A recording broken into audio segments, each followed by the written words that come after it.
Hey everyone, I want to make a video on my hot blast furnace.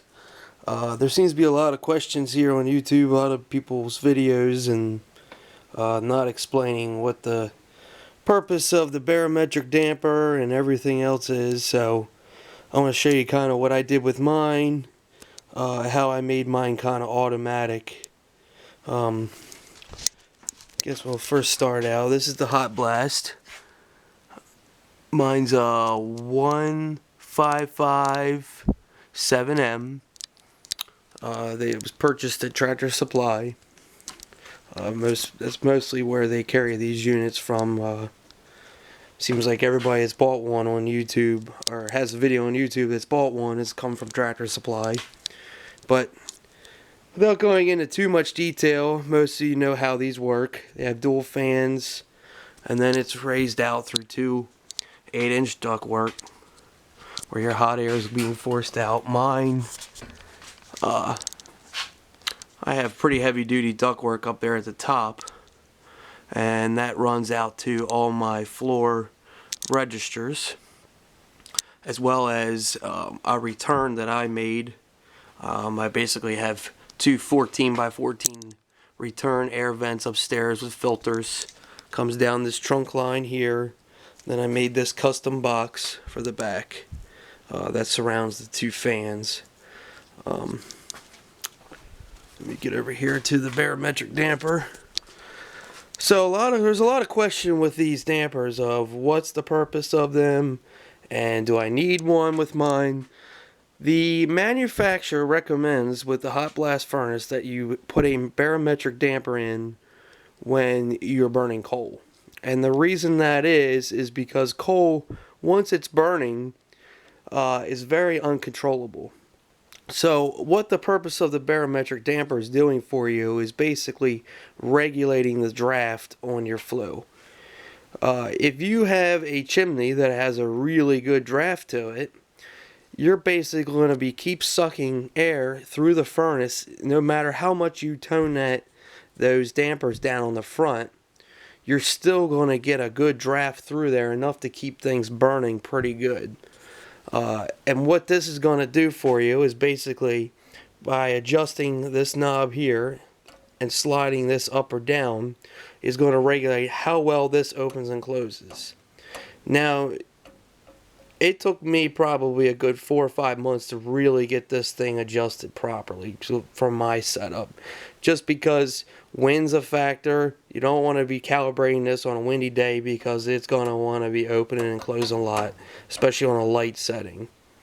But you also do not want this to, say, be constantly opening and closing. Mine will start to open more and more as the unit gets hotter, but like I said, another couple modifications I had to do. Mine was building a lot of creosote, and it was actually affecting the way this drafts. So I originally had it mounted here, and now I put in this I guess about a 6-inch long piece of 6-inch pipe just to bring it out further from the flue, only because that it gives a little more area where the creosote can't collect. I'll get into some of this too, but basically I have a 2-button thermostats. One's here, and there's one here. What these are doing is this one here, I have a thermostat upstairs, and I can set that thermostat to whatever temperature that I want to be upstairs. And when the unit warms up, once it gets to about 100 degrees, this thermostat here will close, which will allow this circuit to complete. If at any chance, which is a normal cycle on mine, that the flue starts to exceed too hot, so basically the fire's burning, and it's not going to just stop itself. So what this secondary one do is a high limit, and it's adjustable. As you can see, it's got an adjustment there. I have mine adjusted up so that it'll kill my blower that's feeding my firebox only, not the blowers that are feeding the forced air through these guys, just the blower I have set up on my firebox to actually feed the fire. That'll kill that blower and shut off all the air to the fire once the flue gets about 600 degrees. Let me come around here. I still have my normal control box here. This one controls the fans that are running now, that are feeding the air, like I said, through the 8-inch raised ducts. I had to switch that out also to a higher and a more adjustable temp because I noticed that my house was getting to where I needed it to be, and this thing still was hot but not quite that hot, and it was circulating the fans on and off enough that it would get the house up pretty warm.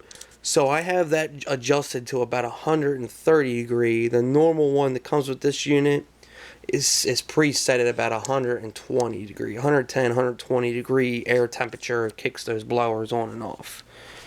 Come around here. I've installed a temperature gauge.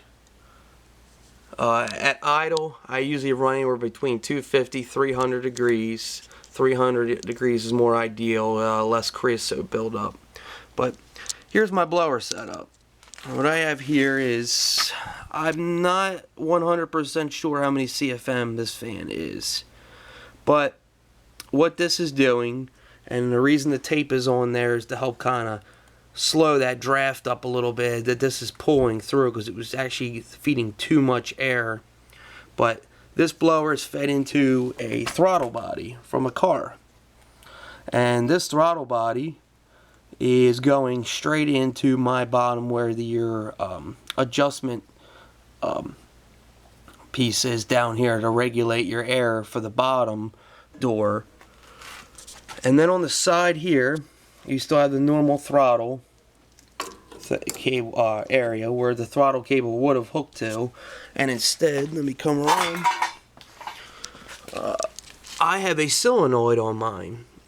So basically when the unit starts to call for heat upstairs, this solenoid closes, opens that throttle body, and then this blower kicks on at the same time, and it starts to feed the air into the fire.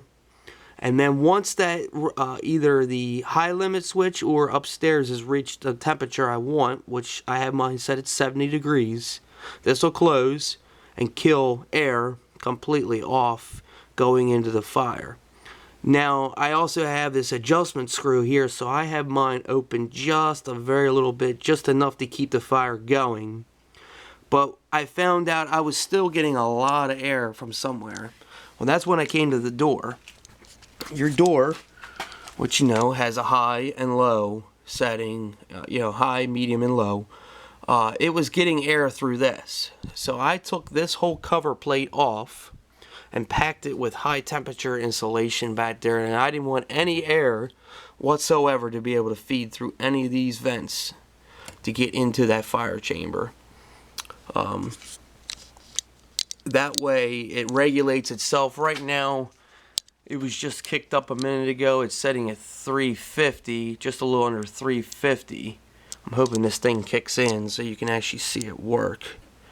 But oh, actually there it goes. So it just opened. So you can see the blowers running. Hopefully I got enough video time I can show you the temperature it gets up to. But now that's forcing air into there. Let me open this up real quick.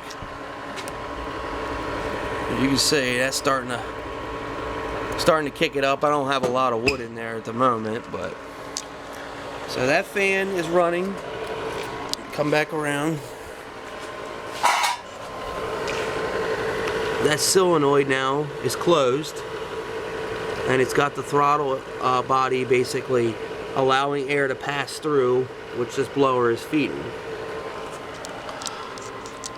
You'll also notice, because I have mine calibrated so well, that draft control right now is regulating my flue draft.